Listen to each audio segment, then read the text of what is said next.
नमस्कार, आप देख रहे हैं बिस्तक और मैं हूं श्रेया ठाकुर। खेती बाड़ी को फायदेमंद बनाना और किसानों की आमदनी को दोगुना करना सरकार की प्राथमिकता में रहा है। यही वजह है कि किसानों के लिए आधुनिक तकनीक मुहैया कराने, उत्पादों को सीधे ऑनलाइन बेचने, ऐप के जरिए मौसम का हाल पहले से पता होने से लेकर ड्रोन के जरिए फसल की निगरानी रखने जैसे कई इनोवेशंस गुजरे कुछ वर्षों में दिखाई दिए हैं। इसका असर एग्री सेक्टर में बढ़ते इन्वेस्टमेंट के तौर पर भी दिखाई दे रहा है। अब देश के लाखों करोड़ों किसानों को फायदा पहुंचाने के मकसद से एक और बड़ा ऐलान हुआ है। इंटरनेशनल फाइनेंस कॉरपोरेशन यानी आईएफसी ने एग्री सेक्टर की कंपनी क्रिस्टल क्रॉप में इन्वेस्टमेंट का ऐलान किया है।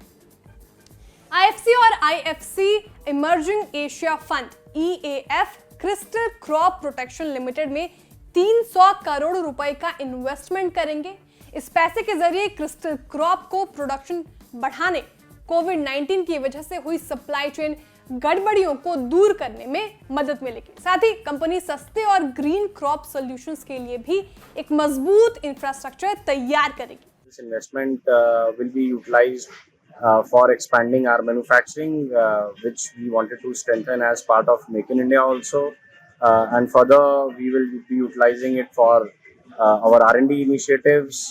And now the balance sheet size is big. Some of the receipts will also go for working capital requirement. The focus of one of the focus of this investment is on SHE areas, health, environment. दरअसल भारत की करीब आधी work force खेतीबाड़ी के काम से जुड़ी हुई है, लेकिन देश की अर्थव्यवस्था में इसका योगदान बेहद कम है। वित्त वर्ष 2022-23 की पहली तिमाही में एग्रीकल्चर की जीडीपी में हिस्सेदारी महज 17% रही है। यही वजह है कि चुनौतियां होने के बावजूद इस सेक्टर में असीम संभावनाएं भी मौजूद हैं।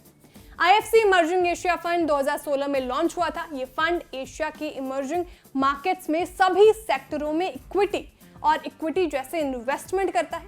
क्रिस्टल क्रॉप को मिलने वाली इस फंडिंग से कंपनी को अपनी ग्रोथ तेज करने और इनोवेशंस पर फोकस करने में मदद मिलेगी। क्रिस्टल क्रॉप प्रोटेक्शन एक R&D based crop solutions company है जो कि क्रॉप प्रोटेक्शन, सीड्स और फार्म मैकेनाइजेशन प्रोडक्ट्स में काम करती है। खेती-बाड़ी में उत्पादकता बढ़ाने और किसानों की आमदनी बढ़ाने को लेकर कंपनी किसानों के साथ नजदीकी से मिलकर काम करती है। आपको हमारी रिपोर्ट कैसे लगी कमेंट करके जरूर बताएं। वीडियो को लाइक और शेयर करना ना भूलें। बिजनेस से जुड़ी ऐसे ही खबर देखने के लिए सब्सक्राइब करें बिस्तर।